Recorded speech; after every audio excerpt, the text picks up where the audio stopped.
Good morning, everyone. It is May 24th at 9 o'clock. I'd like to welcome you to the regular meeting of the ReGen Board of Directors. We do have Director Ferlito online. Her address was noticed on the agenda, and we have a just cause for Director Delgado, who is at home recovering from his sickness. So, and we've got a couple directors who are going to be late, but they'll be here soon. So let's do roll call. Chair Shirley. Here. Vice Chair Delgado. Here. Director Blackholder. Here. Director Askew. Director Peak. Here. Director Barber. Present. Director Ferlito. Here. Director Alexis Garcia Arzola. Director McKee. Here. You have a form. Great, thank you. All right, everyone, please stand and join me in the Pledge of Allegiance. I pledge allegiance To the flag of the United States of America and to the republic for which it stands, one nation, under God, indivisible, with liberty and justice for all. Thank you. We'll move on to public communications. Anyone wishing to address the board on matters not appearing on the agenda may do so now. Please limit your comments to a maximum of 3 minutes. You can now approach the podium. I don't think we have anyone online, but I'd like to provide public comments. You can do so now. Okay, and no one's coming up to the podium. All right, we'll close public communications. Thank you. We'll move on to consent. We have items 5A through 5H. Do any of the directors, would you like to remove any of the items from the consent agenda? No. All right, anyone from the public would like to remove any items from the consent? No.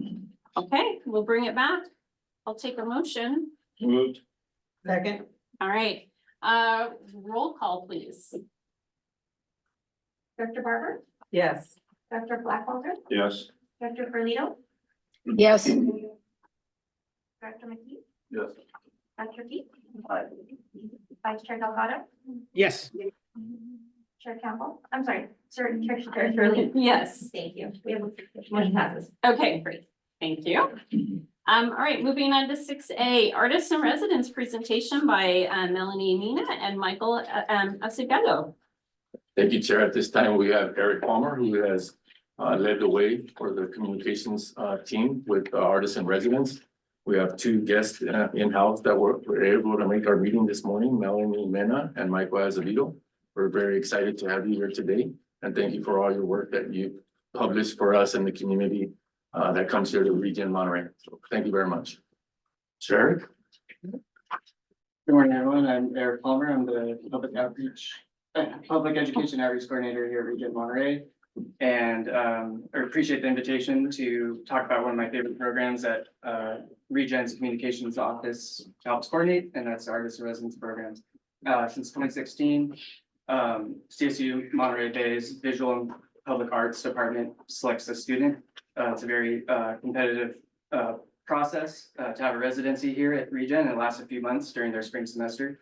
It's a very competitive program because it's an opportunity for senior students to start their professional portfolio with a major installation.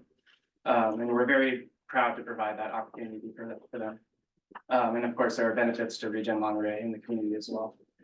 This year, CSUMB really wanted 2 students because they had 2 really exceptional students, and we're happy to oblige. And we have Michael Acevedo and Melanie Mina who were chosen. And what's great is they're both locals from Monterey County, and they both chose to continue their higher education at their local state university. So a little bit about the program. The student artists are given a stipend to purchase materials at Last Chance Mercantile, and they scavenge for materials at the materials recovery facility. Here's some images of them. I escort them to the MRF, and it's really a fun activity for me because I get to watch them get inspired. And it's fun to see their excitement with discovery of materials. And then we all get to be surprised at what they come up with when they bring these materials back to their studio and we see the finished product of their exhibit. The program's goal is to inspire environmental stewardship, recycling, and upcycling in the community through their artwork. And the artists and the public learn about sustainable material sourcing for art, home, and community projects. And they have a studio at Last Chance Mercantile in the yard. And the idea is that visitors to the store can engage with the artists and get inspired to reuse materials at home and think creatively about reuse. So introducing the artist, Melanie's came into the program specializing in fine art painting and sketching, and she's really interested in psychology. So a lot of her art focuses on how people present themselves publicly and the complex emotions that people may have inside. Michael, he specialized in sculpture, painting, drawing, and digital media, and his typical themes discuss sensitive topics such as social injustice, mental health issues, his race and traumas, and they have a colorful and playful vibe. And then the culmination of the residency is that they have to install an exhibit at Last Chance Mercantile. It was on display through most of May, and we had a great reception a couple weeks ago where Felipe and I spoke about the program and the artists, and we heard from Kurt Schake from the Veterans Transition Center and Last Chance, who's our partner in the program. And then from Dio Mendoza, who's a professor and mentor. And they also sell their artwork to give them an opportunity to practice pricing their art. And I'd like to mention that they're exactly who I want to see in our artists in residence, because they're both professional, really curious about what we do here and our operations and for the planet and community. And I was excited with their ambition to create projects from scratch that push them creatively into new mediums of art. They both wanted to challenge themselves with methods of art that they don't typically work with, instead of mediums that they're more familiar with and that come easy to them. Yeah, for example, Melanie did this really complex textile art, and we're surprised to hear that was an abstract reflection of ReGen Monterey. So at this point, I'd like to introduce them and have them explain their installation, which they titled Transmute: An Exploration on Duality and Reconstruction. Okay.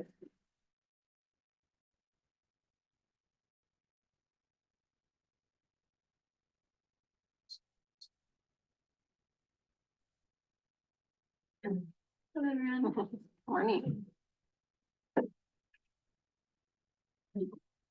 So taking a tour of the location and learning about ReGen Monterey has truly been eye-opening to everything that goes on behind the scenes here. This body of work has taken on the challenge of representing the ecosystem of ReGen Monterey, the materials recovery facility, and the Last Chance Mercantile, which works perfectly together in such an intricate manner. The works I created show the domestic nature of the Last Chance with the use of domestic acts such as sewing and the use of materials like string and fabric. I depicted the connections between the materials recovery facility and Last Chance and how they support thousands of families by turning waste into resources. My goal was to show the chaotic underbelly and cohesive system of extensive workers and machines that provide proper refuge management, opportunities to repurpose and upcycle, as well as provide power and affordable merchandise to around 4,000 homes. Without these locations, we would lack the proper structures to manage refuge, causing chaos, which is what my artworks depict. I use patterns to represent structure and sewing materials to indicate the interconnectedness, order, and importance of these systems. Finding fabrics and sewing materials has inspired me to continue to create more diverse canvases and use different mediums. Through this program, I have been able to access materials that I may not have considered art making materials previously and give them a second life, which has changed my creative process entirely as an artist. With this body of work, I hope to show the importance and intricacy of ReGen Monterey, the materials recovery facility, and Last Chance Mercantile. Next, thank you.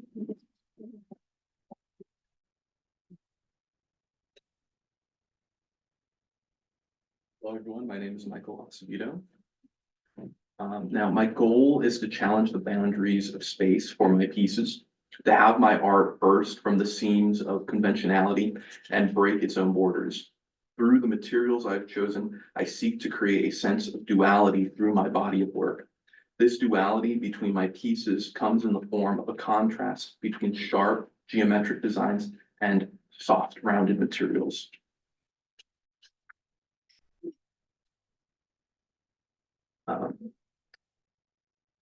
Now, The soft materials and vibrant colors contrast each other now, but also with an edge. Each material I have chosen has had a life before reaching the last chance, a story to tell. Now, this residency process has been an eye-opening experience that has rekindled past feelings for art that I once thought were lost. This body of work is a love letter for what art meant to me when I was a child.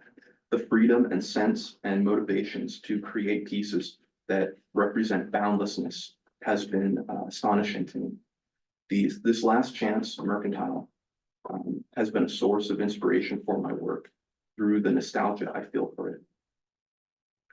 The fondest memories I have from childhood involve hand-me-down or secondhand toys and items from past family members or flea markets.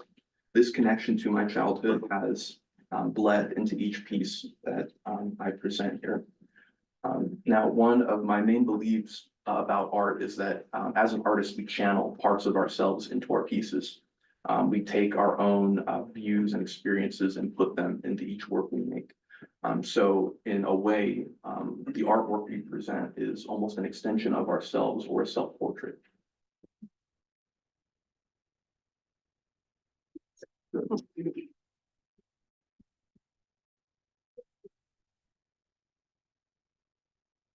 Thank you both. I don't know if you had any questions. Great. Any? Yes, Dr. Barber.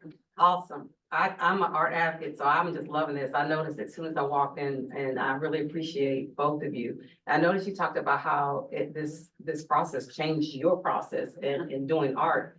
How hard was it to change your medium? Because looking at what both of your history and your medium was different than what you had to work with in this. How did that, was it hard to change, and what was that? Can you kind of let us know a little bit about that? Yeah, so I think I even created like a whole separate body of work to start. And it was all in my traditional mediums that I typically use. And I really just had to sit down, Michael and I, we were like, no, just stop and just have fun, be creative first, like start destroying things, start picking things apart and creating something new out of those objects. So I had to like push aside all these traditional works that I was initially creating of like locations here, and like I had it initially photographed and was gonna recreate those into artworks and things like that. So shifting completely to something more abstract in style was very difficult for me personally, especially working with such materials like textiles and things like that. I hadn't worked in that manner before, so. I think also a major component is at the same time, we're also doing our capstone process for school, which is just incredibly academically charged. And there's a big difference between doing something that's academic with art and doing something that's more free, like we take the steering wheel on it. So a big part was just letting go of kind of like those preconceptions we had when doing more academic art, where it's more we have to meet like certain criteria, essentially. Putting that to the side and just creatively expressing ourselves and having fun with it. Thank you so much. I appreciate that. I love what you said, destroying and taking something that's been destroyed and discarded and making something new. And that's what ReGen does every day. Thank you. Director Ferlito. Yes, I'd just like to say how much I've enjoyed this presentation, and I'm sorry I haven't seen the entire exhibit. I find it very inspirational to see how beauty can come out of chaos. And I call chaos all the things that we throw away and waste. I'm in New York City, and if you want a great example of waste, every day there are piles and piles and piles of bags going somewhere. We don't know where all the time, but to see some of these things used and made into something so beautiful is really great. And I commend both of you. And wish you the very best in your artistic future as well. Art can really influence people in many ways we don't realize, and I think you are on a good track with that. Thank you so much. I'd also like to thank you. You know, this organization is very STEM heavy. We do a lot of science and things like that, and so it's refreshing to see your artwork come in and just give us a new perspective on that. And the growth that you both have made is wonderful. I love that you're acknowledging that. And thank you for what you do for our organization. So I appreciate that you've both been here. So thank you very much. Sure. Oh, yes, go ahead. First and foremost, congratulations. I think this is an opportunity for personal development, which I think you're showcasing. But if you had to say in one word or one sentence what this new project has meant to you, what would it be? Or how have you grown? For me, I would say, it's almost like rebirth. Like tapping into something from the past and applying it to my future now. I would say like rediscovery, kind of like of art itself, like that passion of just being able to create anything. Because as Michael mentioned before, it was very like academically inclined. Each work had to mean something super elaborate. And of course, these works mean something to us, but it's less of that pressure and more of that creativity that flows there. Perfect, and congratulations. I think you really showcased your talent here, and I wish you the best of luck here. Thank you again. Great. Anyone from the public like to make a comment? Okay, great. Thank you so much. Appreciate your work. Good luck in the future. Thank you, thank you. All right, we'll move on to 6B, preview of charged conversations, battery video. Thank you, Chair. At this point, we have Director of Communications, Zoe Schultz. This is an item that we have been dealing with here on an ongoing concern with battery fires, whether it's at the MRF or in the field area or in a collection vehicle or at the curbside. So we intentionally took this endeavor to create something that could project the concern that we had here to protect our employees. At this time, I'll hand it over to Zoe and let her walk you through the process that we underwent. Appreciate it. Thank you, Felipe. Good morning, Chair and members of the board. It sounds a little less ominous than maybe the way our chair made it sound, but we'll take it. Proper battery disposal is incredibly important. When batteries are improperly disposed of, they create hazards for our employees. They endanger our publicly owned infrastructure and the environment. Luckily, we have some solutions. ReGen Monterey has a household hazardous waste drop-off facility that's free for the public to use.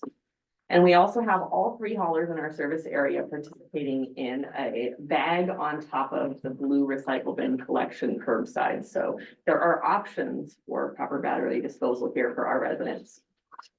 Still, the problem persists. Last year alone, we had 24,000 pounds of batteries collected at ReGen Monterey, 24,000 pounds. Nearly 2,000 of those pounds were lithium ion batteries. If you remember the Samsung phones exploding in people's hands, those are the lithium ion batteries, the ones that literally explode. And 70% of that 24,000 pounds came from our materials recovery facility. Very high investment in that facility was made, and it helps with all of our diversion. So in addition, last year we saw 52 fires from our MRF and our landfill. That's a fire week. As such, the communications team has prioritized 2 messages. The first one you've heard me speak a lot about, diverting food scraps and putting them in our green cart. And the second one is proper battery disposal. We deliver these messages at outreach events, when giving facility tours, and we ensure they're prioritized in customer newsletters that the haulers provide, and through our own channels such as social media and our website. We received a full-page article in the Monterey County Weekly titled Hot Load that talked about the dangers of battery fires in collection vehicles. And we also in 2022 sponsored a lithium ion battery take-back event that the local Cannery Road Rotary put on 3 different locations in Monterey County. And now we have another tool in our toolbox, conversations. It's a nearly 4-minute video that I'd like to show for you today. We hired a professional film crew. They spent 14 hours a day, 14 hours one day filming at our site and in the surrounding community. In addition to myself, the project was supported by our public education and outreach coordinator, Eric Palmer. He is a videographer in his own right, so having his talent on the team was imperative. And the idea was inspired by Felipe, our general manager. So we executed, and we're gonna look to post this video on social media, on our own channels, on our website, share with the local jurisdictions and haulers for added exposure. And we're gonna create a 30-second version that we'll be putting on local TV stations with an emphasis on KSBW news. So without further ado, I'll share the video and take questions and comments directly afterwards. I would like to say that we may have some sound issues with the folks on Zoom. I'm unable to share the sound very well, so if you're on Zoom, I apologize. Might not be quite as loud as you'd like, or you might want to turn up your volume for these 4 minutes.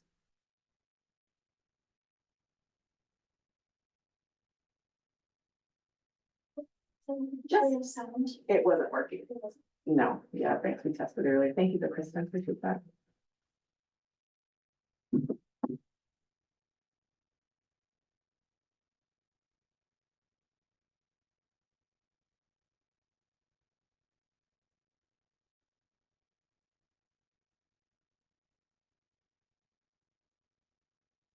What?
We have some people. So our job is to support the operations team and make sure that we keep them safe. But as you can see, they're telling their own story in a pretty magnificent way. I mean, we were very pleased to see the talent that we have on our site. Thank you for allowing us to share. That's great. Thank you. Directors, comments? Alexis? Is this gonna be publicized on social media and other outlets? Yes. I'm wondering if you're able to share with, our local, Mhm. agencies. I know the city of Seaside has, when we go into closed session and when we go into break, we loop videos from all around our city. Oh. And that stays archived in our YouTube and our social media as well. And we usually tend to play Seaside City News throughout those times, before the meeting starts and after the meeting ends as well. And I think we could all share it. I mean, I can share it on my outlets as well, but I think pushing out as much information as possible, that's our job to do as well, as directors. Thank you. We would appreciate all the sharing that we can receive as a part of this to help spread the awareness and by yourself and by your jurisdiction. So coordinate with you directly and happy to coordinate with city staffers as well. Thank you. Yes.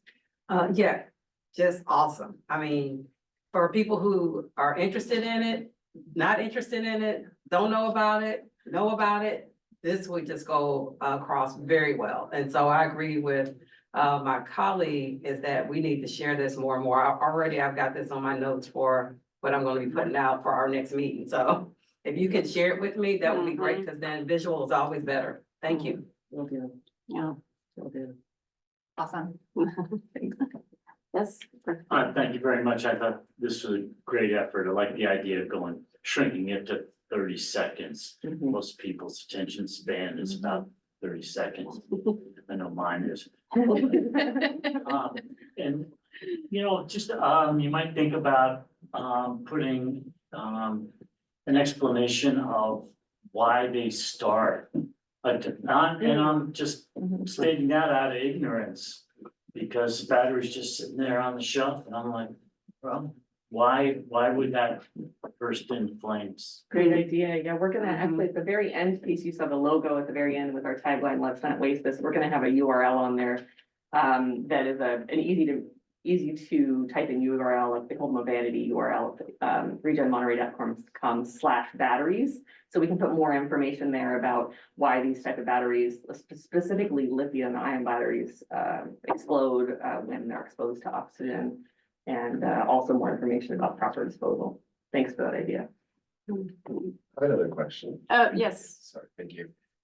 Is there an opportunity to put Spanish subtitles in there as well?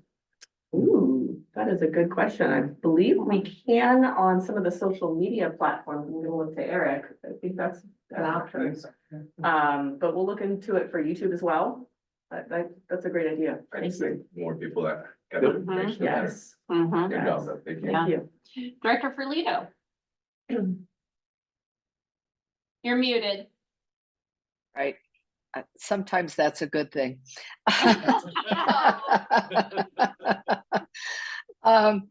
It's very interesting to see this, because I think the awareness of the danger of batteries is just starting to be known. I've noticed the last 2 flights I've taken on airlines, they ask you if you've lost your cell phone or your iPad down in the seat, don't try to retrieve it yourself. Tell a crew member, because they've been having fires as well on airplanes from some of the computer things. And so I think awareness will start to be a little bit better, but yes, sharing it with all of us would be wonderful. And I wonder, computer companies have to take back their products, at least some computer companies. And I've always thought there should be receptacles at every place where they sell batteries, that you can take your old batteries and put them in a container, and that the manufacturer should be responsible partly for recycling them in a responsible manner. I've never understood why we as a public who are concerned with safety and recycling don't push that more at local levels, state levels, wherever it would take to get the manufacturer themselves to be a little bit more responsible for the product that they create, because it is expensive to recycle, and it's also dangerous. I think also people should realize this danger could come to their homes if they just throw away electronics into a drawer and don't understand that they can become volatile. So this is great, great work. I really appreciate it. I couldn't hear most of the verbiage in the video because I'm on remote, but please do share this with all of us so that we can share it with our jurisdictions and put it in our Friday letters or our blogs or whatever we do to communicate, because this is really great, great information. Thank you so much to all of you who created this. Thank you. Director Fairleader, you touched on a couple things that I want to mention. There is a state bill in California that has passed for battery extended producer responsibility, which is what you're referring to, where the companies are required to manage on the back end the batteries that were used by them. It comes into effect in 2025, so we're still waiting on that, and that's why we have some of these initiatives in pairing with that. We also have, as Felipe has mentioned in a previous meeting, $50,000 grant that we'll be receiving that will allow us to have more local collection opportunities in places like libraries and where people congregate. So we'll have some other options for folks as well. Yeah, great. Great job in the video. I love that you brought in the employees. It's so good to see them because it's really important. I mean, that's who we're protecting. So, you know, all of you who work here. So, great work. It's super. I enjoyed watching the video. Thanks. We'll share when we have the 30-minute cut down edited, but we'll give a sneak peek today. So I'd also suggest sending it out to Communities for Sustainable Monterey County too. Yeah. And they can push it out to their local area groups. Great. Be another Thank one. Yeah. Thank you. Yes, yes. Oh, Sorry. go ahead. And you said this is going to be on air as well on KSBW? Correct. The 30-second version will be. Would it be on like TV or is it the digital version, the app version? We're looking to do both, Yeah. because there's a lot of people that have now opted for streaming services through the app. I'm one of them, so yeah, we're looking to do both. So we'll have the broadcast news as well as app. Awesome. Are we able to somehow incorporate it into YouTube as well, like the ads? Are we going to do that? We can look into that. We don't have a media schedule planned quite yet. So we can look into that as an option as to geo-target our area with some YouTube ads. The reason I Great idea. ask is because like you said, you can geo-target it based on cities or municipalities or areas that you're finding these issues happening more. Yes. And it's just a lot easier, I think, to target more households through YouTube as well. Good suggestion. We'll look into that. Thank you. Thank you. I just have one comment as we distribute the video out and we receive comments like Mayor Peaks of clarifications. I think those are really important for us. We've had the ability to share with the tech committee and we got feedback as well. Of components or items that they consider as valuable for the battery project of eliminating them from areas of concern. And hearing that come back to us is going to be really important. So as you guys are distributing, make sure we receive that information back and get it to staff so that we can incorporate some of those additional touches that will bring more clarity around the battery issue that we have here locally. Thank you. Thanks, Lee. Great. Director Ferlito, you have your hand up. Yes, you know, the illegal dumping task force, this would be really good to push this to them in the county as well. I used to serve on that, and especially at multifamily places where they have larger dumpsters, I think it'd be really important to push this information to them so that they can inform people, because those dumpsters could start on fire at apartment buildings as well because of this. And I think the more that we can also possibly in the future show that this can happen in your home, in your garbage can, so to be aware of it as well as once it gets to the district. So yeah, I think this is great to share in the community. Thank you. Thank you. Are there any public comments on this presentation item? No? Okay, Zoe, thank you so much. Appreciate it. All right, we're moving on to 6C, presentation of resolution 2024-04, commending Rob Wellington, our legal counsel for 50 years of service to ReGen Monterey. I'm super excited to be able to present this to you. So we have a resolution here. I'd like to go ahead and read it. Commending 50 years of service to Rob Wellington, whereas he was selected to serve as legal counsel in 1973. And whereas he and his firm are serving the board of directors by providing sound legal advice for ReGen Monterey committee meetings and board of directors meetings. And whereas his counsel to the directors, board, and organizations stem from an extraordinary expertise earned by his long-term commitment to the public sector, which can be measured in generations. And whereas he has consistently guided and advocated for ReGen to be the most transparent and ethical agency possible.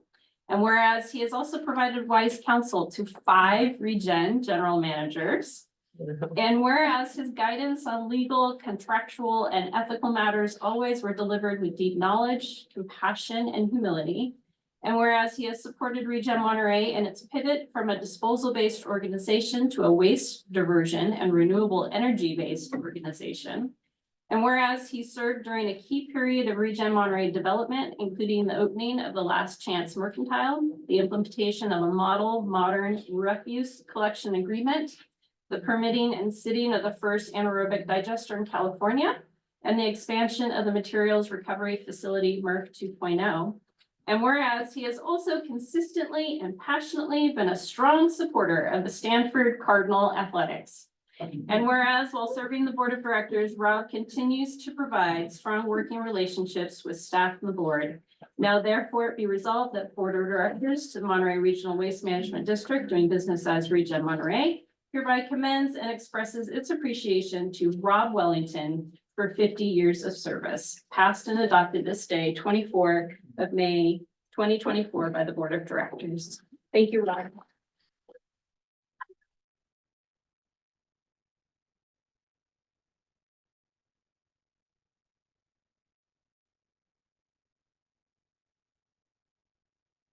Okay. Go take a picture. Yes. Yes. Yeah. I do. Thank you very much. Thank you.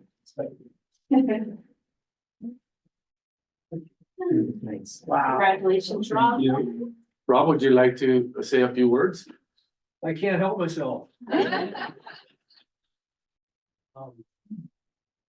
No, this is a great honor. I have to say that at last meeting, when Felipe had mentioned that there was going to be this resolution for 50 years, I was absolutely shocked. You know, it's like that moment that some of us have as we continue to look in the mirror every morning. And then one day we look in and we go, oh my God, who is this old person in this mirror looking back at me? I mean, these things like that are a shock.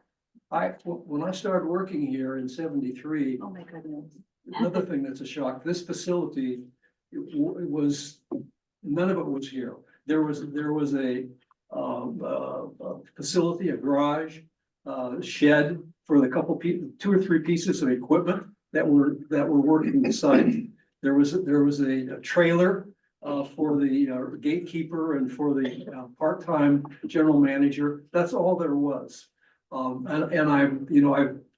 one of the things to sort of control myself, so I don't talk about too many things. I printed up, I had these documents in my file, my general file at home of 60 years. It doesn't cover all of the 50, but there's a lot of items in there, and I think you'll find it kind of fun to read on each side. They cover a lot of things about which we all have very much to be proud about. I am not constrained from telling you 2 historical anecdotes. When we started, the board, I represented the board, was retained back in 73. And the board used to have its monthly meetings in the back ballroom at the La Playa Hotel.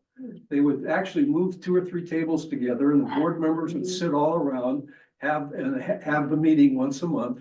One of the topics that was on almost every agenda had to do with what are the issues and the concerns and the problems that are arising from the last used landfill site which is now what's called Laguna Seca Estates. Because there were always issues of fires starting up out there, or the methane gas showing up as someone was trying to construct a house. So that was always an interesting topic for the board. And then when the board meeting wrapped up, usually around 11 or 11:30, a longtime chair, Charlie Benson, would say, okay, would someone get the waitress? The waitress would then come in and put down settings for us and take our orders for lunch, which usually was, the standard was a steak sandwich. Oh. Now, in this era, we'd all be shocked. We'd all be shocked to think that we would be doing something like that. And so actually Proposition 9 was adopted a couple of years later, which set forth the Political Fair Practice Act. And so we stopped with the steak sandwiches, and we're lucky now just to have the donuts and anyway, it's been a wonderful experience for me. I have one more anecdote. Sorry, I can't restrain myself. There's always been a concern about what this district is called initially, and we're formed under the legislation, and it's referred to as a garbage. It was then referred a garbage and refuse disposal district, and so everyone was sort of wanted to upgrade the identification. And at one time, a couple times, we tried to get legislation changing it to the waste management district. And one time the legislation went through, it was carried, and I can't remember who carried the bill. There was no opposition in the legislature. It went to the desk of the governor, and Governor Jerry Brown vetoed that legislation. And I can't remember if he quoted Gertrude Stein or Shakespeare, but his message for turning the thing down was either a rose is a rose is a rose, or he said, a rose by any other name. That's all he said in vetoing the bill changing our name. We were all very upset here, I have to tell you later. So we did, legislation later came along, we were allowed to change it to the Waste Management District. And of course, now we've even trumped that with the final ReGen Monterey. So we've got the last laugh. Identification. So it's been a great honor to have served this wonderful district, wonderful employees. Look at the facilities, look at all that's been accomplished, and it's been my honor. Thank you very much. Thank you, Rob.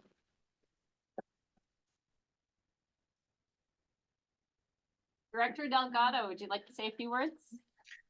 Yeah, congratulations, Rob. When I met you in 2000, you were already more than half of your way into your career with ReGen representation, and it's been a long time since then.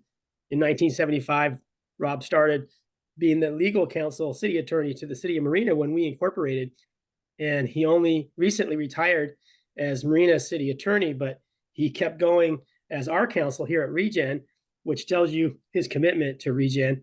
And Rob, you're almost in competition with Gary Bales, who I think served 52 years. So I hope you can stick around a while. Thank you, Rob. Thanks, Bruce. Any other comments from directors? Just, Rob, I'm just looking through this 60-year timeline. Thank you for sharing this. It's a fascinating read, and to think that you've been here through this sort of thread that weaves through the history of ReGen before I was ever born.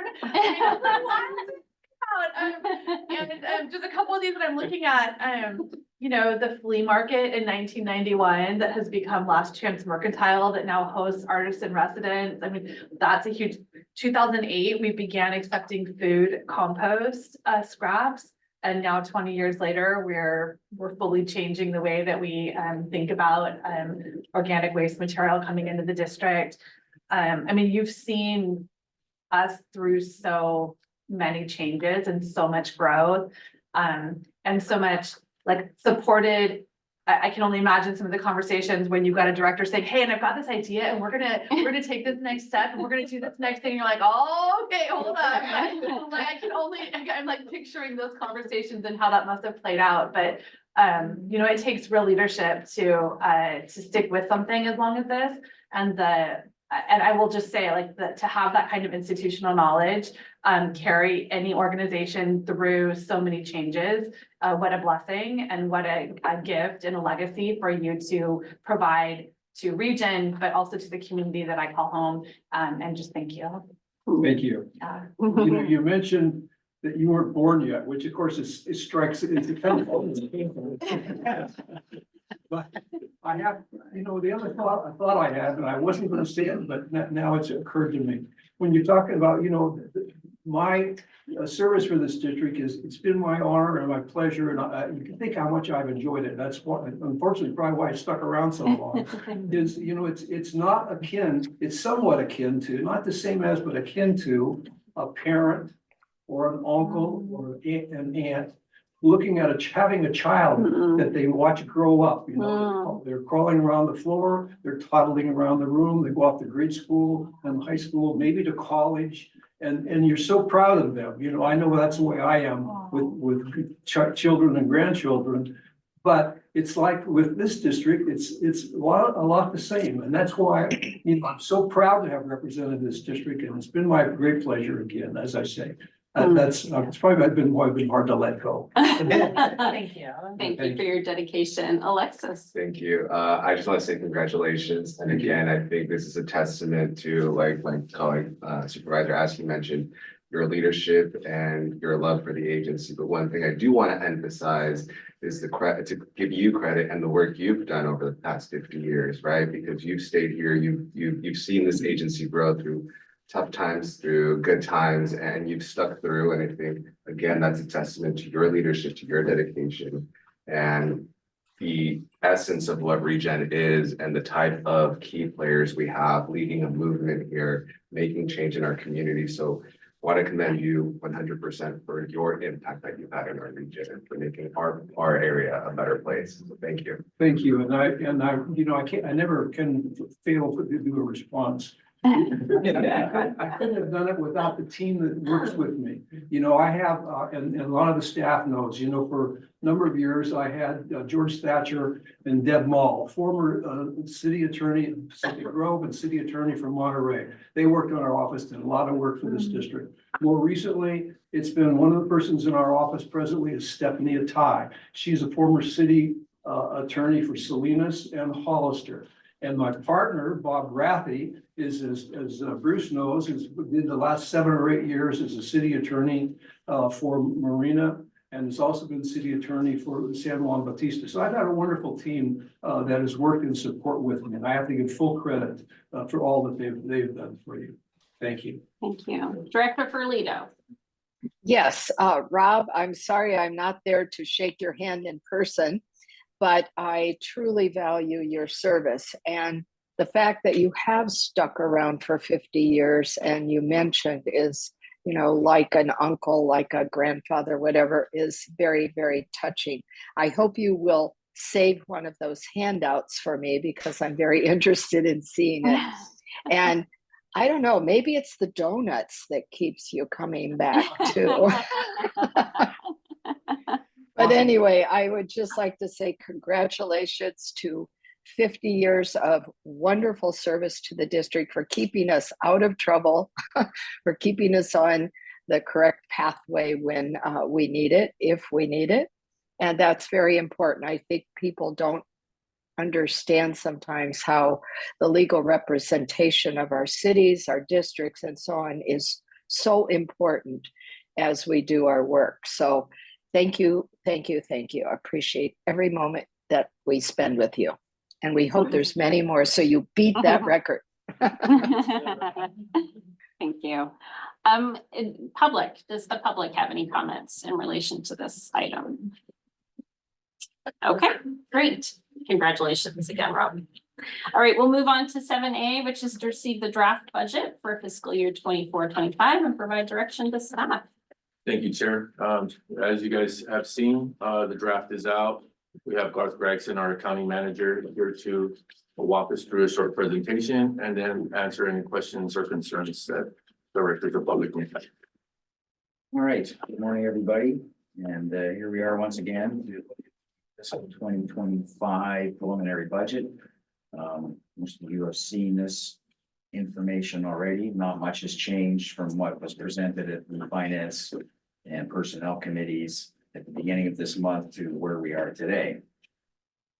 But there are a few changes. So here are kind of the highlights of the fiscal 25 budget. We've got a fee increase built in of approximately 5% on pretty much all disposal items. Regional customers are going to see an increase of 5 to 7% for some customers. We're getting all of our regional customers kind of aligned to the same processing rate. So disposal revenue is expected to go up about 9%. MRF revenue expected to go up. Expecting commodity prices to kind of stay at the level they've been at for the last several months in calendar 2024. And total revenue expected to increase. Our employment costs are expected to go up due to just regular COLA increases, labor negotiations going on, increases in health insurance costs. And non-salary costs are expected to increase primarily because of our environmental costs and our recycling costs.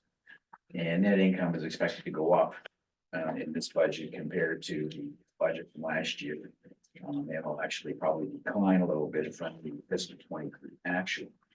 Few items that are remaining outstanding still. We still have the labor negotiations going on. And our final workers' comp premiums and our property and liability insurance premiums, we don't have the final numbers, although any changes to those numbers will probably be minimal and will not materially change the numbers that we have now. And we need to get a updated org chart to put in the next week of the budget. Here's our revenue mix, and it's pretty consistent with what we have been doing historically. Disposal fees make up 75% plus of our total revenue. And then MRF revenue is next after that. So the budget for 2025 pretty much looks like what we've been doing in fiscal 24 actuals. So we're not expecting any significant changes in the mix of revenue. Disposal revenue by customer type. If we get into our regional customers, our franchise cities, commercial and cash. The franchise customers are the franchise cities in the Monterey Peninsula. The regional customers are the customers we have contracts with, the Greenways, the county of Santa Cruz, Scotts Valley, and companies like that. This chart is just showing us what our 2020 or 2024 MSW, which is basically our trash, what the tonnage is with our major regional customers and the contracts that we have in place with them. And you can see we have contracts with everybody that are running out from 25 to 30 years. The exception being Waste Solutions Group of San Benito, their contract runs out in 2026.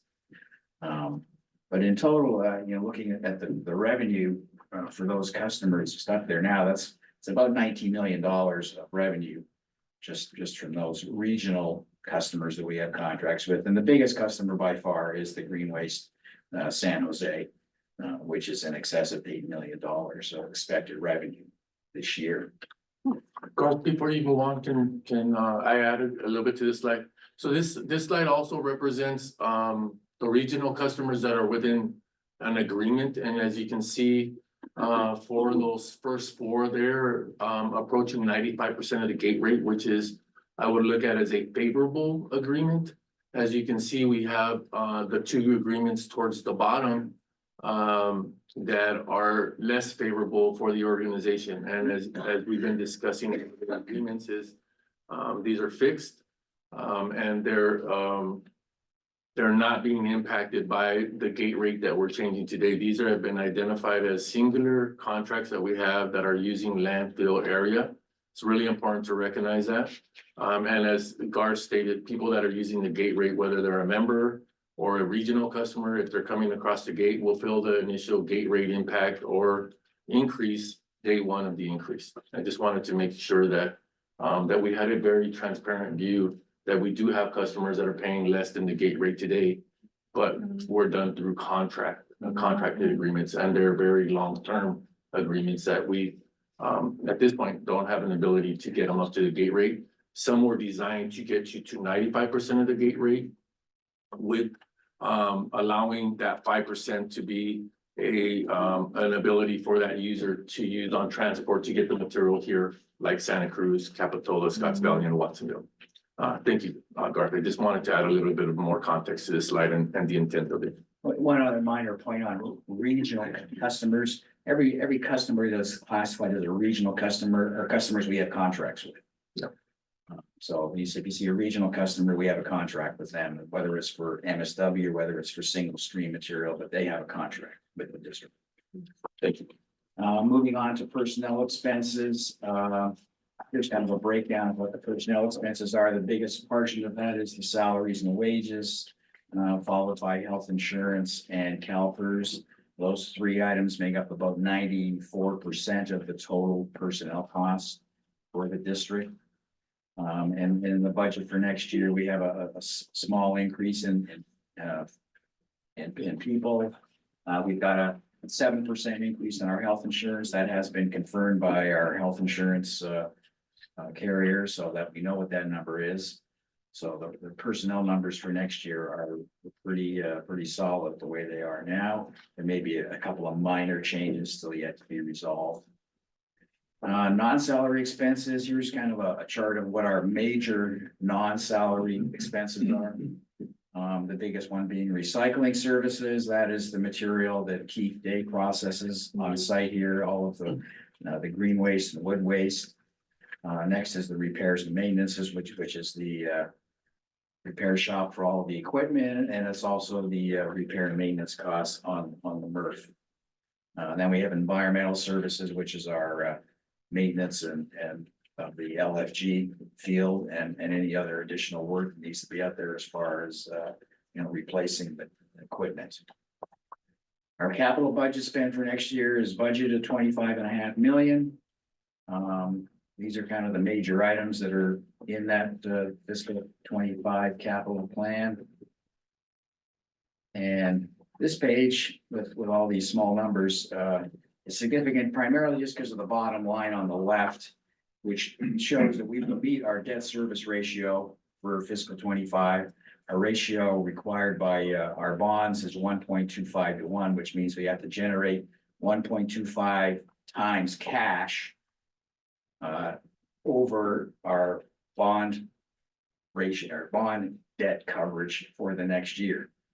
So on the right side, you can see our bond debt coverage for fiscal 25 is a little over 4 million.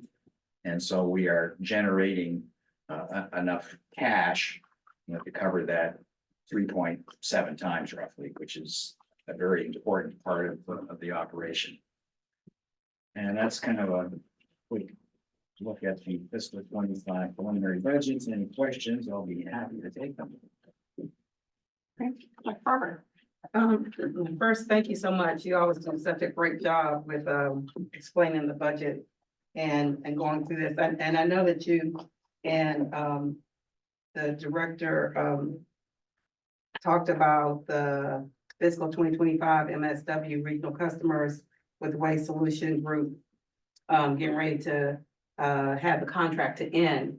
So, and we were talking about with the increase with the gate. So with that negotiations, will that increase take place with that contract?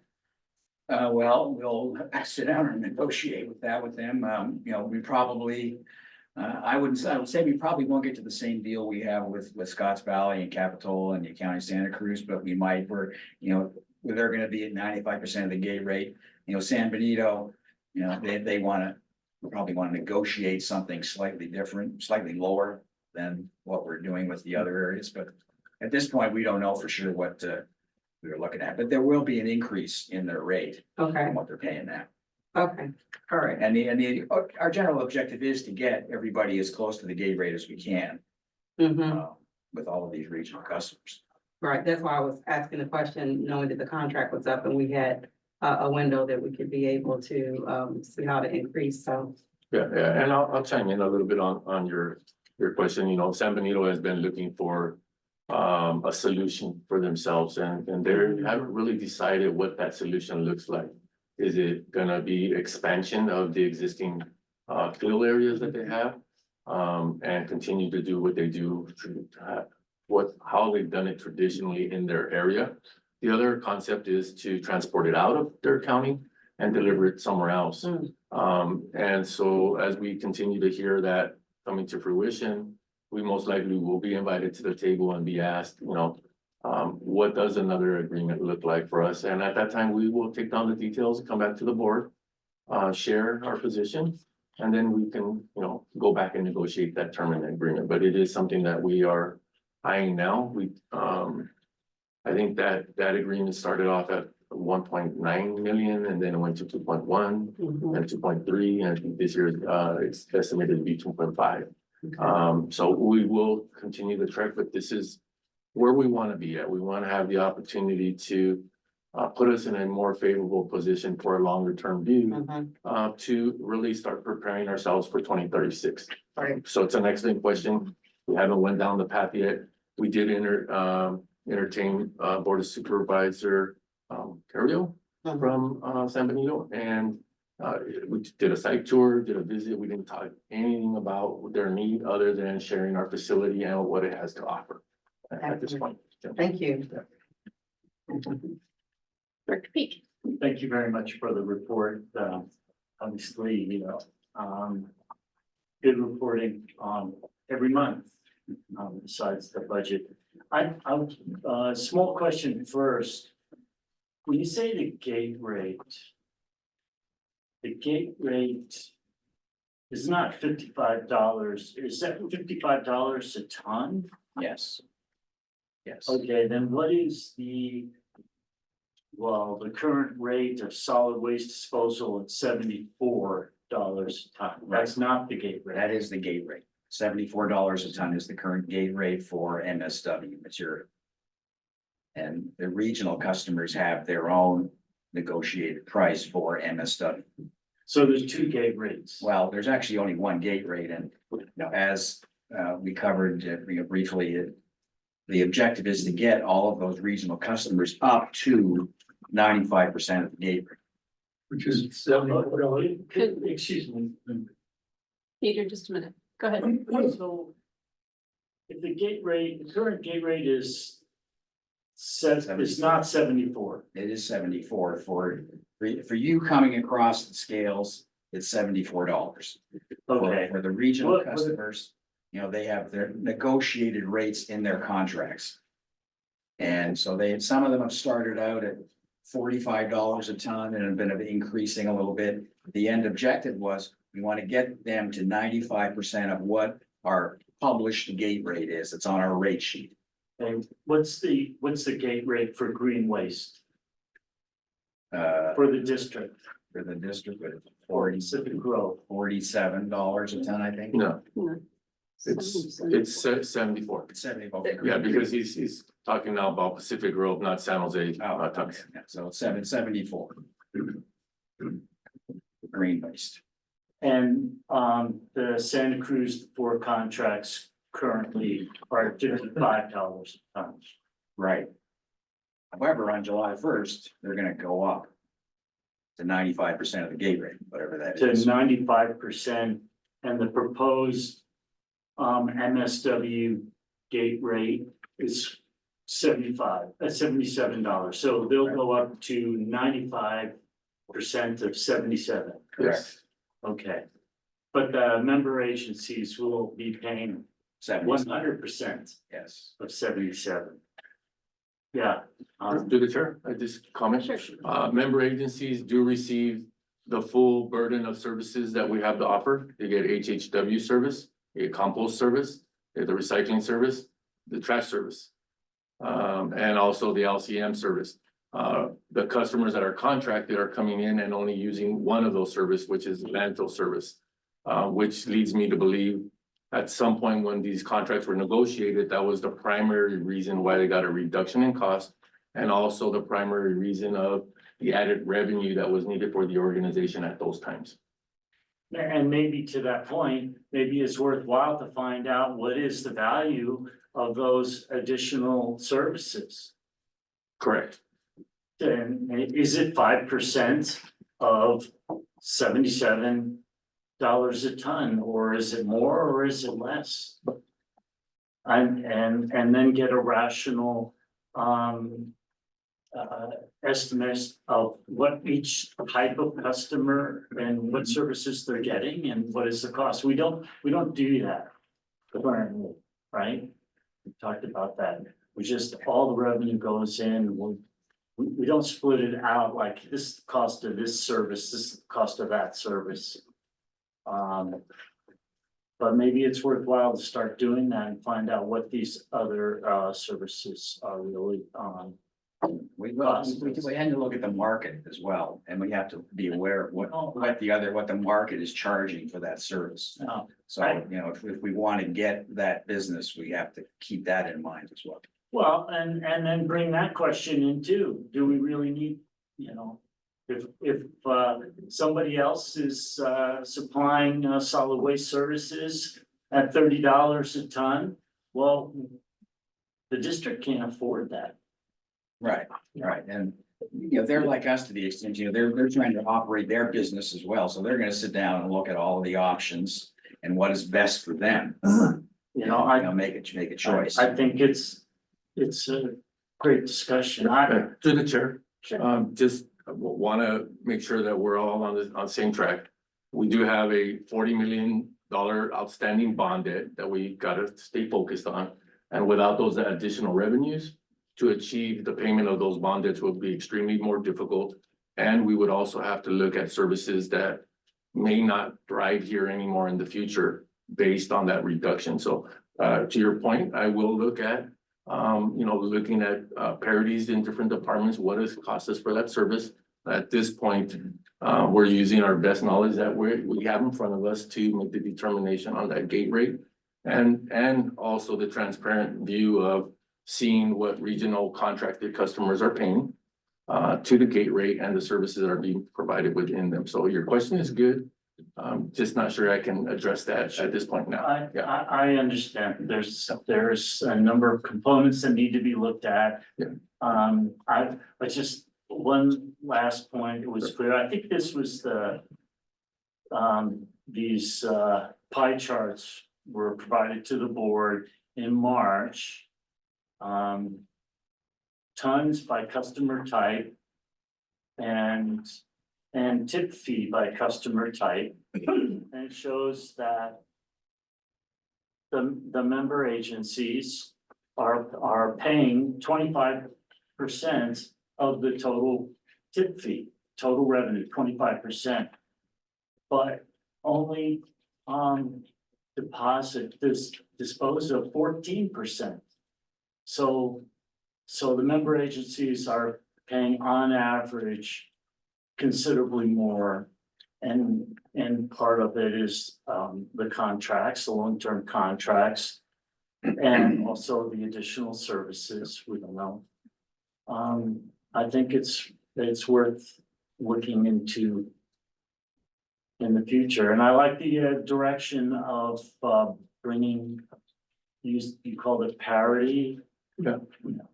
This might be the right word, I don't know, but to really look at these costs and do some, I'd say some hard negotiations with these regional customers.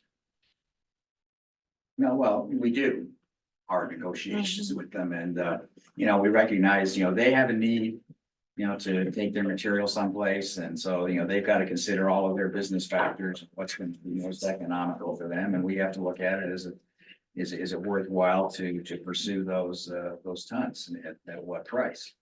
You know, in addition to the operational part of it here, I think we also have to keep in mind, you know, we've got $80 million of projected capital spending over the next 5 years as well, which means the district has to somehow come up with $80 million of cash just to do that, in addition to the regular operating expenses. Okay, Peter. Peter, did you have anything you'd like to add? I do not. Okay, Director Delgado. Hi, good morning again. Can you go to page 10 of the draft budget where it shows net income of 8.064 million? Please.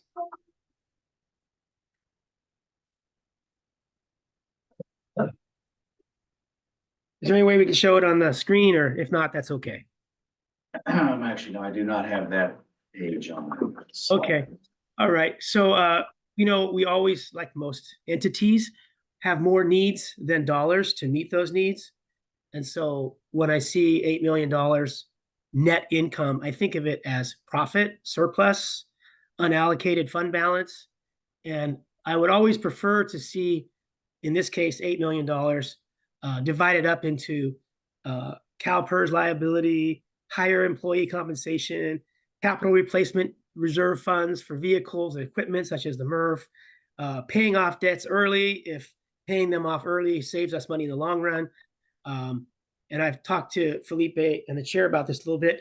But anyway, I just want to bring it to the full board's attention because, $8 million unallocated fund balance net income, it just doesn't, it has poor optics.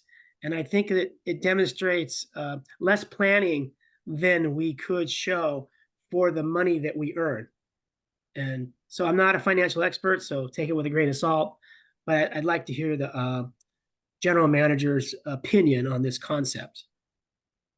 Sure. So we talked about net position, and I think you jumped ahead of the carriage. We do intend to imply a CalPERS liability fund. Also the fund for post-closure, also the bond debt. In those reserves, the money's gonna be accounted for. We do have $40 million in outstanding bond debt, another $80 million in 5-year capital spend in the next 5 years. So the $8 million is not free cash flow, it's net position. Garth, if you'd like to add anything to that, we can take that at this point then. Just a couple of points in addition to that, we also have our cash operating reserve requirement that we're obligated to meet every year. So we've got a 20%, cash reserve in addition to what we're now putting into our capital reserve. And what we will probably put into, a CalPERS and a closure reserve. We don't actually have formal policies on quantifying the CalPERS or closure reserves yet, but we probably will in the near future. And then, we will put money into those accounts as applicable.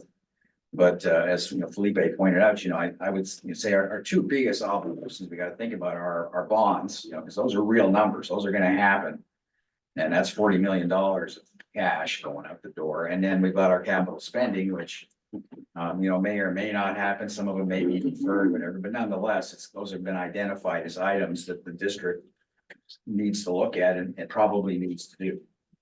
Yeah, so that's kind of my point, that I hope in the future our draft budgets don't show a large positive number in the net income. Rather, before you get to the net income, I would prefer to see that 8 million broken down into 3 million, 20% emergency reserve, and X dollars for all those other directions that you mentioned, Garth and Felipe. So when you get down to net income, maybe it's 1 million or 500,000. Okay, noted, we will. At minimum, it's gotta be the 20% showing there of what we create. Right, but that 20% could be a line item before you get to net income. So it wouldn't show up as net income. It would show up as a set aside reserve of 20%, lowering the 8 million, that amount. What we would need to do actually is divide the $8 million into various components, such as the cash operating reserve we're required to have. Because, the net income is the net income. That number doesn't really go away. But we can say what we're going to do with the net income once we have the final number. Yeah, I think that's a good way of putting it. And we will be working on those policies. We just can't put numbers in it right now since we don't have those policies for the reserves. Yes. Yeah. Okay, thank you, Chair. Yeah, thank you. I'm comfortable with with where we're at right now, and I appreciate the discussion and the dialogue. And I think, for the Director Delgado's comment, how we present information, we've got to have our financials the way our financials are, but then how we present it and how we talk about it publicly, I think and getting those policies in place so that we can as appropriately place line items in. But I don't know that we could do that without some clear board direction and policies for how the budget's drafted. So before getting those policies in place, and then to Director Peak's comments and questions, I think I oftentimes find myself sitting in spaces where we're dealing with the reality of what is today. And the reality of what is today is based on a bunch of decisions that were made, before I was sitting here. Whether it be, this particular set of contracts and agreements that were made. And I have to have some faith that the folks that were sitting around the table at the point in time when those contracts were put in place, were factoring in a set of decisions. So as we're moving forward, we have a new set of factors to be evaluating and weighing as we move forward. I think the retreat that we had really sort of opened the door for us on what some of the factors moving forward might look like for ReGen. For me, we can talk about those values, I think more in that space of like strategic planning for the future. Because we do have contracts that will need to be renewed, but how we renew them will depend on our collective understanding of the issues that are before us today and for the next 20 or 30 years. So I look forward to continuing that conversation, but given that we have 30-year contracts and that we have agreements that were made, like this is, I think, a really solid, we're in a solid position and we're well prepared to move into the future and have options available to us about how we have those conversations. So I'm comfortable with everything as it's outlined. Thank you. Thank you. Any other comments from directors? All right, take it out to the public. Does the public have any comments on this agenda item? No? Okay, I'll bring it back. I'm assuming you've received the direction you need. I received this. All right, thank you, Garth. Appreciate it. See you next month. All right. All right, moving on to 7B, authorize the staff to schedule a public hearing for the June 21st, 2024 board meeting to consider the FY 24-25 tip fee increases for all gate rate items and changes to minimum fees. Do we approved this item last month, and so now we need to move forward with a hearing. And so does anyone else, the staff, want to say anything else in relation to this? Or should we just? No, All we need that's is, it. All we all need is an action is and a an motion on this action. one, so we can Alright. get it to the public, and the public will have their opportunity to comment on this. Okay. Do we have any questions? Okay, great. Move from Director Barber. Second from Alexis. Any questions, comments from the board? No? All right, take it out to the public. Any comments on this? Okay, we'll bring it back. So we have a first and a second, so we'll do a roll call vote. Director Barker? Yes. Sorry, Director Askew? Aye. Director Barber? Yes. Director Blackwelder? Yes. Director Ferlito? Yes, Director Garcia Arizal? Aye. Director McKee? Yes. Director Pete? Aye. Vice Chair Delgado? Yes. Chair Shirley? Yes. Motion passes unanimously. All right, great. Thank you. All right, and then we're moving on to 7C, but we are removing that from the agenda. The person who was supposed to be here to present this item is not here, cannot be here. So we're going to take this off for this time. So we'll move on to staff reports. We'll go on to 8A, finance, operating, and recycling reports. Is that Garth? We didn't have to wait till next week, Mr. Garth. You're up.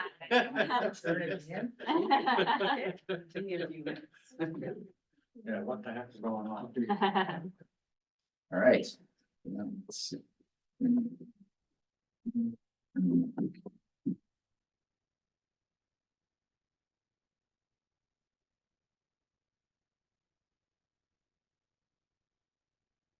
All right, good morning again, everybody. This is a brief review of where we are year to date through April, 10 months of the year. Finish line is almost in sight for fiscal 2024. Overall, the district is doing fairly well on a revenue standpoint. We're about 1% over budget for the year, which is pretty good. We're about 5% ahead of last year, which is good. Our expenses, though, are a little over budget, about 9%. And we're about 18% higher than we were in the same period last year. Excuse me.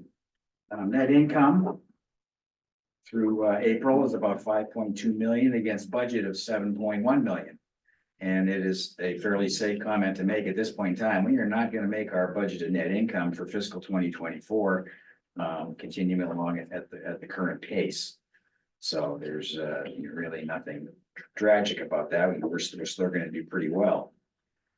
In terms of the MRF activity in that.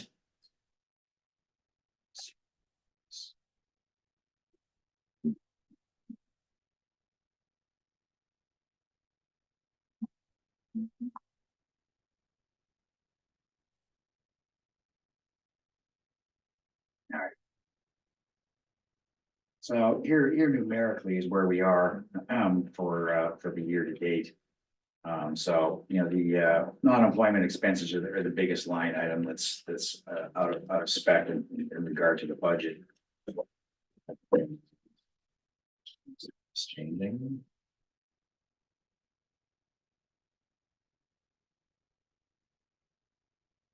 Here's our kind of split of revenue in terms of disposal of MRF, et cetera. And as it's been the continued case, our disposal revenue is about 75% of our total revenue, which it has been for the past few years, and that looks like it's likely going to continue on in the near future.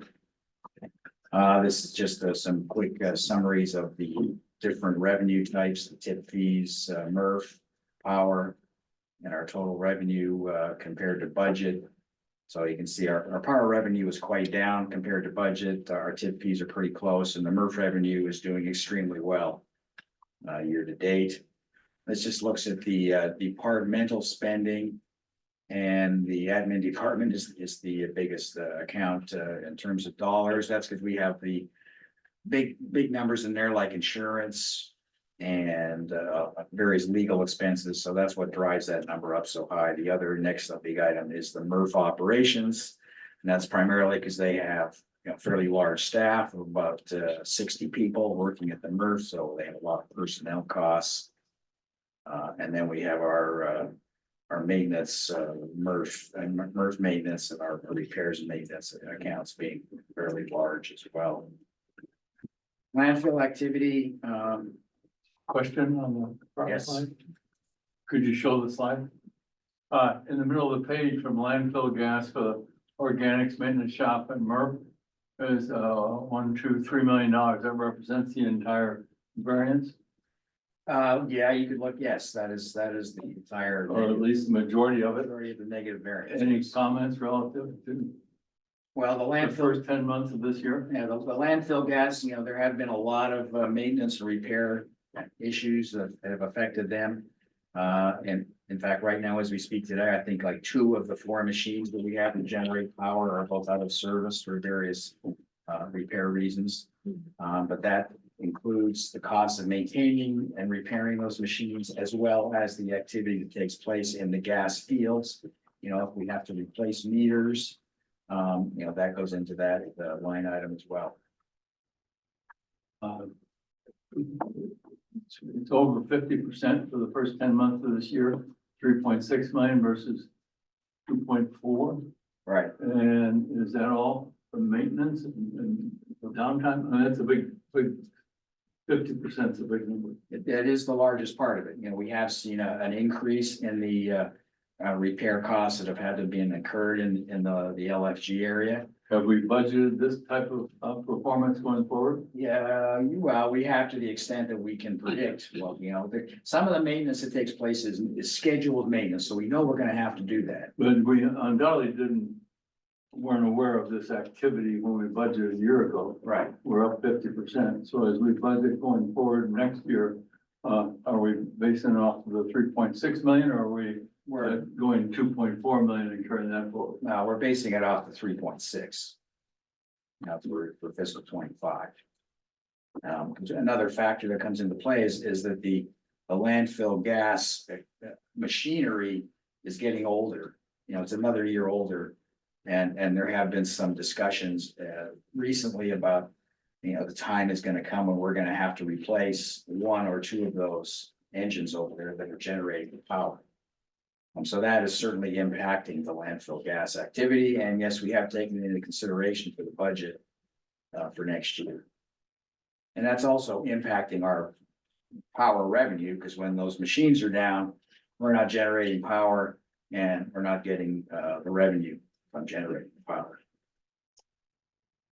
So we're expecting that things are going to improve over where they are this year. This has been a comparatively bad year for the LFG area. I would think so. Yeah.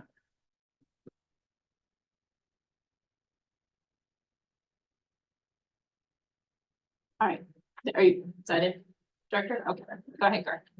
And this is just the landfill activity.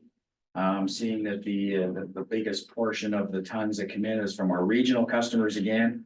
And that is mainly Green Waste San Jose is our biggest customer, so they've got the biggest volume coming in. This looks at our diversion of single stream material year to date and just a breakdown of what the different materials are. So, you know, the biggest ones are cardboard and mixed paper, and then followed by mixed glass. And those numbers are fairly consistent with what they have been in the prior recent years. And that is the end of that. Our diversion rates for the MRF through April is about 62.5%. So it's staying fairly consistent as to what it's been all year and consistent with what it was at the same period last year as well. Take any questions if there are any more at this time. Thank you, Gar. Any questions from the directors? Online, I can't see, are they? No hands up, I'm assuming. I have a good question. Oh, okay. When are you planning on replacing those engines that are down? Well, the ones that are down, we're repairing those now. But there are a couple of those engines that are kind of getting close to the end of their useful lives, and I would estimate within the next 5 years, probably gonna have to be replaced. Is that? It's fair, yeah. We have one engine that will hit its full life usage in about 12 months from now. We do have the feasibility results that we want to kind of tie together on that planning piece of, you know, are we replacing engines there? Are we putting engines somewhere else that could collaboratively work with others and the effort to provide energy to Monterey One Water? So at this point, we haven't decided what we're gonna do with those engines yet. We're gonna continue to work with the engineering team and decide what that is. We do have one engine that's currently down right now. And they were going through some testing as well. So What's the timing? I mean, if you were to order an engine today, how long would it be? it's a year out. A year It's out. a year out, yeah. Thank All you. right. Any other questions? All right, thank you, Gar. All right, we'll move on to 8B, report on the TAC and SB 1383. Zoe. Thank you. Good morning again. I have a brief update from the tax April 10th meeting. I'll start off by saying one of the main goals of the TAC is to ensure that the type of information that's being presented to your board is also shared with your jurisdictional staff. So the first item here that we discussed on April 10th was we had David Ramirez, our Director of Engineering, give the same presentation that was given at your March board workshop about the master possible alternative development plans as it related to landfill space given to jurisdiction staff and the haulers to make sure that we all have the same awareness level.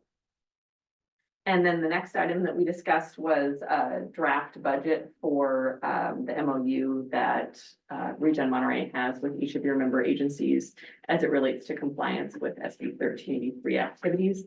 And that was approved by your board. Thank you this morning on consent under 5F. Short report out today. Happy to take any questions if there are any. All right, thank you, Zoe. Director Delgado.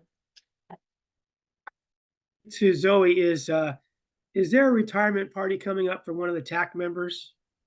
There may or may not be someone in the room that's planning on retiring soon.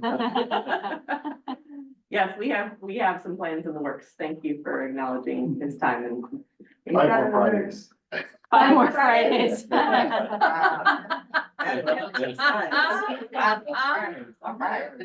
Right? Thank you. Yes. Great. Any other questions? No? Okay. Thanks. Thank you, Zoe. All right, we'll move on to other correspondence. 9A, the letters regarding the Monterey Bay Air Resources District Board. That's All right, thank you, Chair. At this time, I'm gonna have David Ramirez or Guy Pettiport walk us through 9A, 1, 2, and 3. Yeah, let's see if Guy wants to chime in here, otherwise I'll I'll go and give it. Yes, good morning, Chair Shirley, directors of the board. Can you hear me? Yes. Yes, the first letter there in the series listed on the agenda, cites the areas where the violations occurred. And the last document in that series, the questionnaire, is the district's response. In short, the first item was failure to install a new gas collection well based on an exceedance in the third quarter surface emission monitoring. And that well was not installed. The wells were recently installed related to fourth quarter emissions, but there was difficulties in access of a drill rig for the area that the needed well was to be located due to the poor surface conditions of the wet weather period that the landfill, that was during this time. So it was failure to install a new well was that one. And then the other three items were failure to report actions taken in response to deviations in the well, some well monitoring attributes. So that's more personnel related, and our ability to report and document what has occurred in the responses to those items. So we're working on redressing that particular aspect.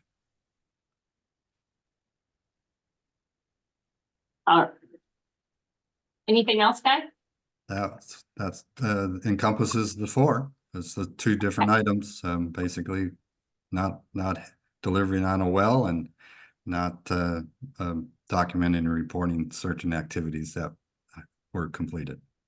Okay, thank you, Guy. I see Director Ferlito's hands up. Yes, I have a question about the methane regulations. And, I'm new to this in a way, but how are the methane given off by the windrows as they turn into compost different from the methane that's down in the landfill?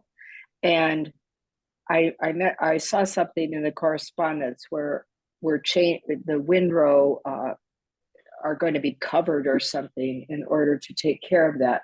And I had a brief conversation with Richard Stedman from the Air Management District at our AMBAG meeting, and he really feels that there is a real problem with methane release from the windrows. So I don't know whether this is the time to ask that, but I am curious about how it differs and how we keep those releases from bothering the community of marinas so much. I'll defer to the chair on the response. Would you like me? Yes, sure, please. Okay. So the train has left the station with respect to regulations. I think the comments from the executive officer of the air district, reflects some shared disappointment that there was a decision to reduce organics in landfills and redirect those away from disposal.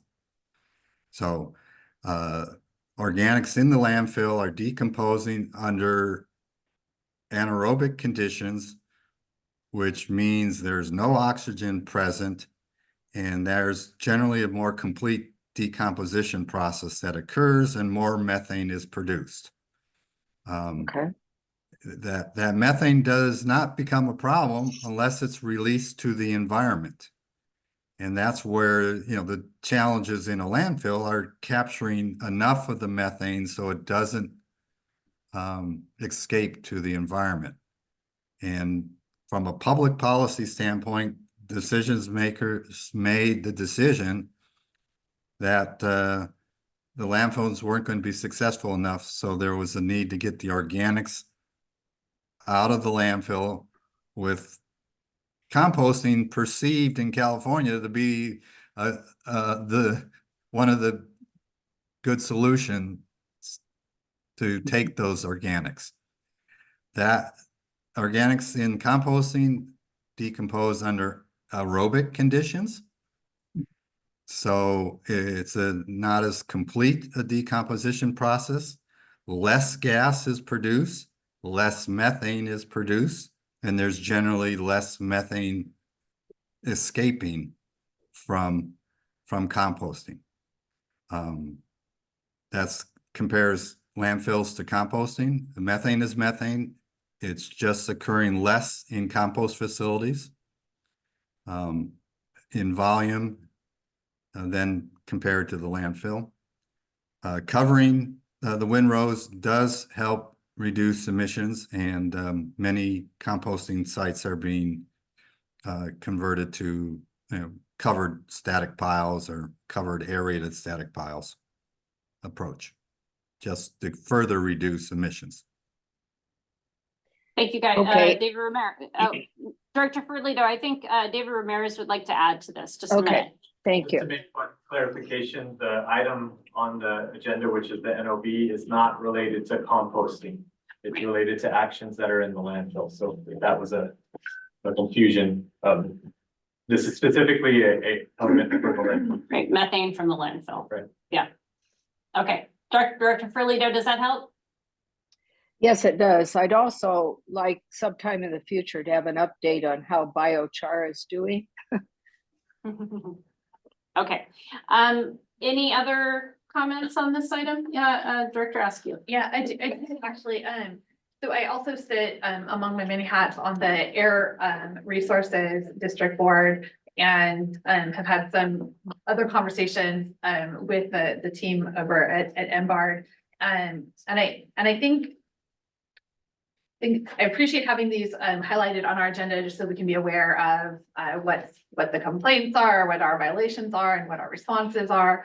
But I think one of the concerns that I have is that we sort of have a long history of not being in full compliance. So I'm just curious if staff are interested in hearing what more can we do? What can the board do to help make sure that we're prioritizing these regulatory compliance issues, so that we're not finding ourselves sort of on the wrong side of MBARD from a regulatory compliance perspective.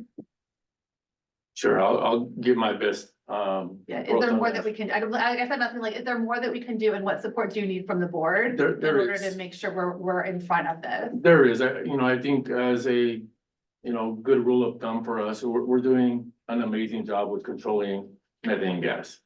These are highlighted as a transparency item. We want everybody to be aware when we get noticed on any item, whether it has to do with methane or not methane, environmental or not environmental. We want it to be transparent with that. What you will see come in front is the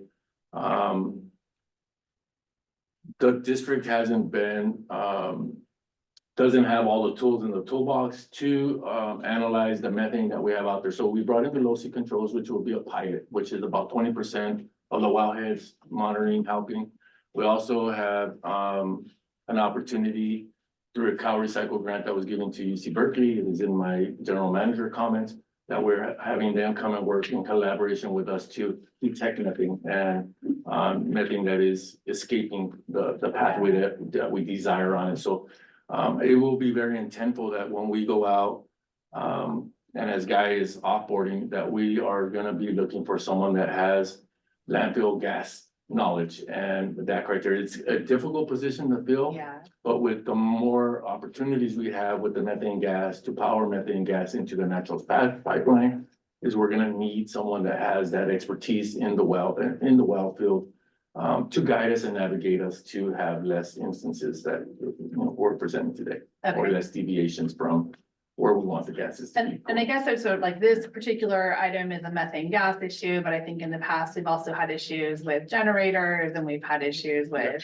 just general permitting issues that have kind of been a pattern over time. And so in the same way that we prioritize safety, right? You drive onto this campus and you know that safety is an issue, you know that our staff, that's across the board, everyone's on the same page, there's no question.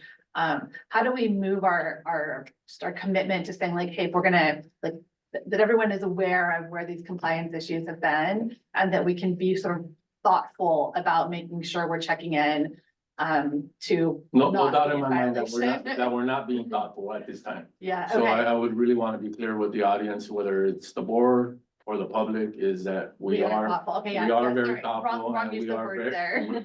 we are very focused on the methane, what we're doing with it. David, you have some comments, but rest assured, we are very thoughtful and aware of all the criteria that we have to be in compliance. It's just an abundance of compliance An items. abundance of compliance, okay. Go ahead, David. Yeah, and to reflect on what you're saying, really compliance is the base of the whole pyramid. It's the business license, it's what it enables us to do all these other great things that ReGen does. And there's been a large investment you'll see in the staffing and in the systems that we're bringing on board right now that are to address these specific issues that we have here, or not issues, these things we're working on here at ReGen, just to bring in that support. So it's definitely something that the engineering and compliance team takes very seriously.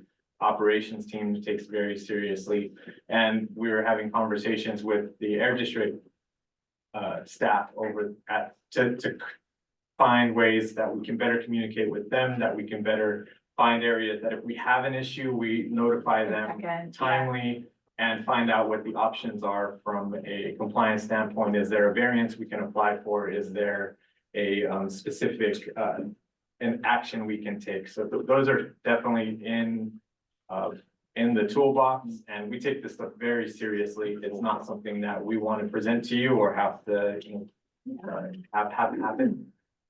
And so actions have been taken. Multiple wells have been drilled out there. I think there was 7 or 8 wells that have been installed since we knew this was an issue. So the remedies are being enacted. Okay. And we have a surface emissions team on site right now doing a sweep, and they've completed 2 of the 3 days. And so far it looks pretty positive. There's still some other areas that we're sweeping to evaluate the methane. But it's want to make sure that you understand we take it very seriously, and there's actually a staffing and other compliance elements that we're bringing on. And you have all the resources you need from us in order to do what you need to Yes. do from where you said. Right. Yeah, We okay, are- that's what I want to we take that are- opportunity to say that. And then on behalf of, if I can be so bold as to speak on behalf of the MBARD board, the commitment is, not to be, it is by design, an enforcement agency, but I think the commitment and the desire is to be as helpful and collaborative in identifying issues and then working in partnership to help resolve them for the collective benefit of our quality regionally. So 100%. I'll just say that on the record again. But thank you for putting this forward, and thank you for all the work that the team is doing to just make sure we're continually proactive in our compliance. Thanks. Yeah, I think one last thing is we put more eyes around this item than typically Okay, have been in the thank past. you That's- for that reassurance. Yes. Great. All right. Thank you for that information. All right, we'll move on to 9B, the thank you cards from Oregon Refuse Recycling Association and Repair Cafe. So nice to see those comments. Thank you. All right, we'll move on to General Manager Communications. Would you like to? Sure, Yes. I'd like to go over General Manager Communications. The intent is to have the majority of my General Manager comments documented. But there will be one that I have had added to it, so I just want to be mindful of that. We will try to get them all onto the board packet as feasible. On April 29th, Guy and I attended the Monterey One Water board meeting to support agenda item that they had around the feasibility study. We were there to It's a joint study. We're there to help answer questions with staff and help progress the process with them at Monterey One Water. Managers also completed a webinar titled Managing the Marginal Employee. It was a 3-hour training, very informative for our staff, and we made it mandatory for all managers and above. Applications are still being accepted for the power systems maintenance technician. Staff also attended the Pacific Grove Good Old Days on May 4th and 5th and provided recycling outreach information through fun, interactive sorting game and engaged conversations with many interested parties. The rain on Saturday did not dampen our spirit, our mission to do more to waste less. We were there.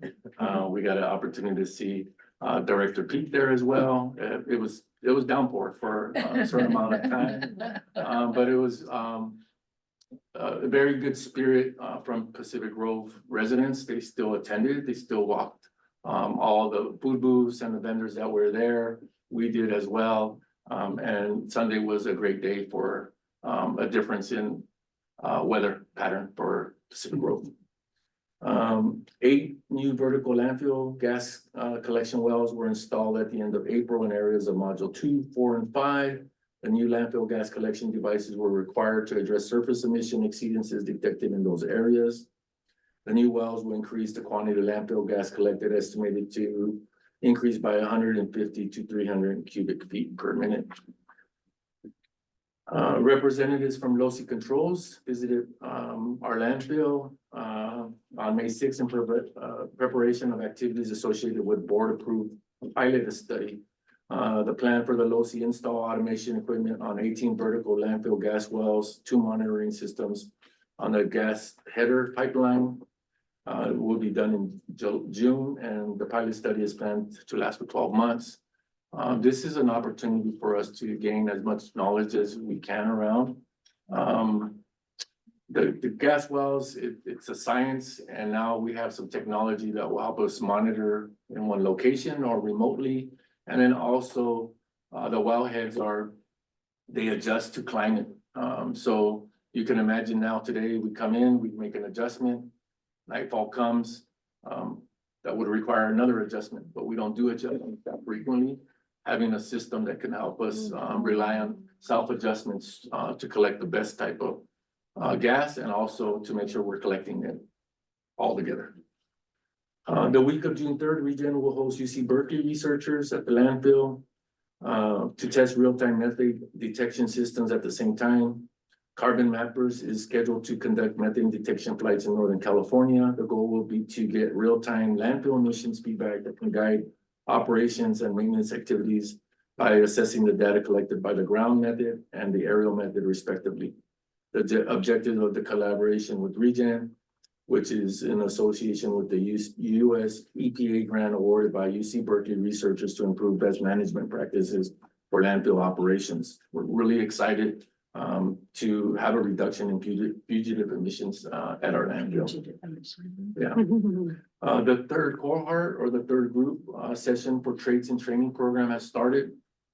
This is our leads and our supervisors. There's about 15 folks that are going through that management, and we're really excited. They're very open, and they're also looking at the opportunities to help us with succession planning here at ReGen.